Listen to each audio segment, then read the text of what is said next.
Lakas mga sar ni Tyrese Haliburton, nag-ala Reggie Miller, tamang tripping si Anthony Edwards, na bad trip tuloy si Banchero. Daming comedy na nangyari, mainit ng laban sa 3-point contest. Pinatunayan ni Stephen Curry kung bakit siya ang greatest shooter. Day 2 na ng All-Star Weekend. Unang event ngayong araw mga bro ay ang Skills Challenge featuring the host team, Team Pacers, led by Tyrese Haliburton, Miles Turner at ang MVP kahapon na si Benedict Mathurin. Makakalaban nila ang team top picks na sila Paolo Banchero, Anthony Edwards at Victor Wembanyama. Nandyan din ang Team All-Star led by Trae Young, Tyrese Maxey at Scottie Barnes. Tulad last year, same pa din ang format mga bro. Comedy etong si Barnes, nabitawan pa ang bola, dami ding nalito tulad na lang ni Maxey at Banchero. Etong si Anthony Edwards naman, tamang trippings mga bro, kaliwang kamay ba naman ang ginamit sa pagtira. Well, panalo sa unang round ang Team Pacers, na smooth lang ang naging takbo. Showtime pa si Tyrese Haliburton, between the legs, alley-oop to self. Second round mga bro, mainit ang naging laban sa passing kung saan nagtabla ang Team All-Star at Team Pacers sa unang sabak with 74 total points, at nung inulit, dikit pa din ang naging resulta, 90 points para sa Team All-Star. Lumamang lang ng 2 points ang host team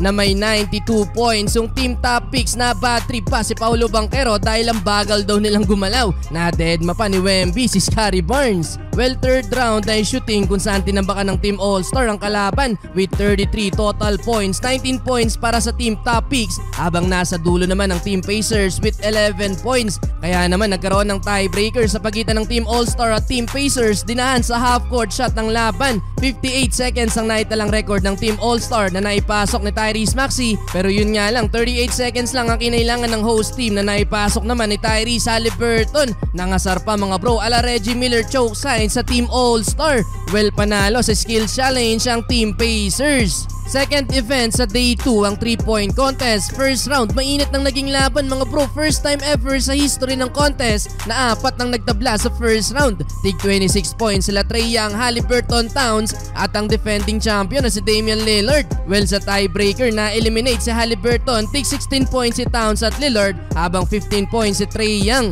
Final round, nagtala ng 22 points si Towns, pero kinulang yan mga bro at naabura ni Trae Young with 24 points. Hype na hype pa sa kanya si Shaquille O'Neal. Yun nga lang, nag-dame time naman si Damian Lillard na ipasok ang 4 na bola sa kanyang money ball na nagresulta ng kanyang pagkakapanalo mga bro. Back-to-back champion si Damian Lillard.